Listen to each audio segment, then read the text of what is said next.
just a little bit of brief background about me. I actually started in education as a paraeducator or paraprofessional, as we called it back then. And, I got my start, as a really as a career changer. I began my career in the field of journalism. And, while I enjoyed that, I was looking for a career that was meaningful and mission driven and value driven and sort of moral driven in some ways. And so there was a program that allowed me to teach and earn my master's degree at the same time. And, the only repayment was to teach for 5 years after. And so, the power of alternative sort of pathways to the classroom. I certainly was a product of that, and really and grateful that those opportunities exist, and really hopefully more opportunities exist for our educators who are perhaps interested in special education as well. And so,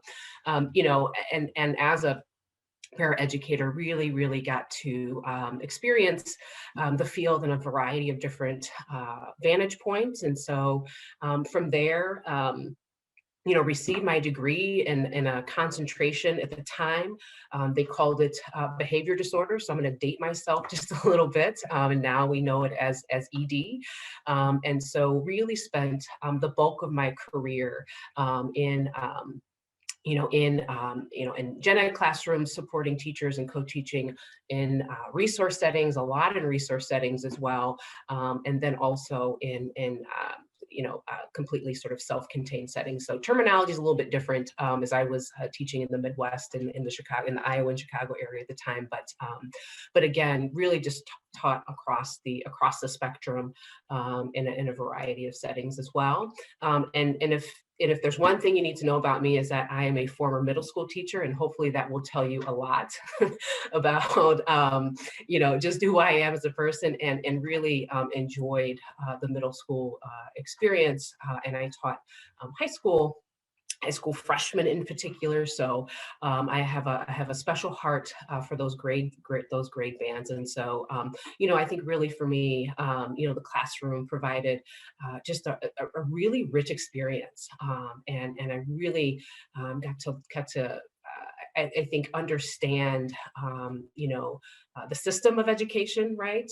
The system of special education and its impact on our students as well, and engaging with families and community to really provide high quality supports for our students in our communities. For me was critical. And I always reflect on my very first year of teaching, and I will never forget the day in which I was a resource teacher at the time. And my principal brought in a stack of 5 books, and they plopped them down on the table and said, okay, you're teaching these 5 subjects, right? And it was, I can't remember all of them, but it involved algebra, it involved geometry, it involved English. And so I at that point did not know the